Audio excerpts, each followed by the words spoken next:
Assalamualaikum warahmatullahi wabarakatuh. Perkenalkan, nama saya Wilda Kamalia Yusni dari kelas 23A dengan NIM 2305126015.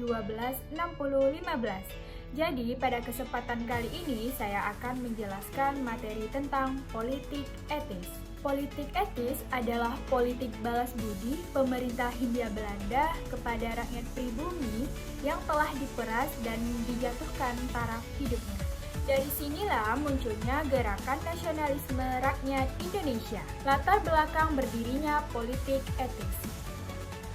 Setelah Ratu Belanda berpidato tentang hutang piutang moral kepada rakyat pribumi, maka ditunjuklah Hindenburg sebagai menteri jajahan. Ia melakukan penelitian mengenai menurunnya kesejahteraan rakyat pribumi di Jawa. Penelitian tersebut bertujuan untuk mengetahui program apa yang sesuai untuk memperbaiki perekonomian rakyat pribumi pada saat itu. Nah, muncullah beberapa ide dari berbagai tokoh, salah satunya adalah membangun irigasi dan industri. Nah, ide tersebut mendapatkan cukup banyak perhatian dari parlemen. Maka Van de Venter juga mengajukan sebuah ide, yaitu membangun pendidikan. Namun ide tersebut ditolak oleh parlemen. Pada tahun 1905, Van de Venter bergabung ke parlemen.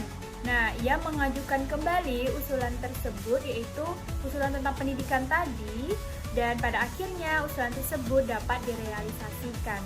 Adapun 3 program dari politik etis ialah irigasi, edukasi, dan emigrasi.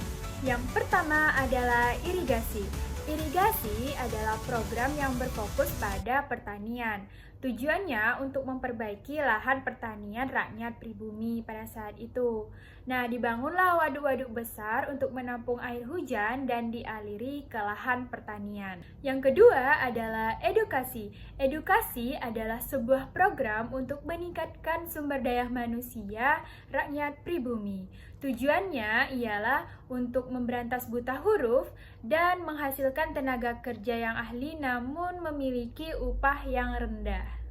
Adapun sekolah pada masa politik etis. Yang pertama adalah sekolah desa atau Volksschule, yaitu sekolah untuk rakyat pribumi di desa dengan studi ditempuh selama 3 tahun. Adapun sekolah kelas 1 dan sekolah kelas 2 yang didirikan oleh pemerintah Hindia Belanda. Sekolah kelas 1 didirikan hanya untuk anak-anak bangsawan dengan masa studi selama 5 tahun dan dengan menggunakan bahasa Belanda. Dan kemudian sekolah ini berganti nama menjadi HIS, Hollands Indian School, yang diperuntukkan untuk para pribumi yang merupakan keturunan bangsawan. Sedangkan sekolah kelas 2 muncul karena ketidakmampuan Belanda membiayai sekolah bagi seluruh rakyat Indonesia. Selanjutnya adalah sekolah ILS yang dikhususkan untuk keturunan Belanda, Eropa, dan elit pribumi. Selanjutnya HCS untuk keturunan Cina dan Belanda. Adapun sekolah untuk setara dengan SMA yaitu MULO, AMS, dan HBS. Adapun untuk jenjang perguruan tinggi yaitu STOVIA, OSVIA, dan THS.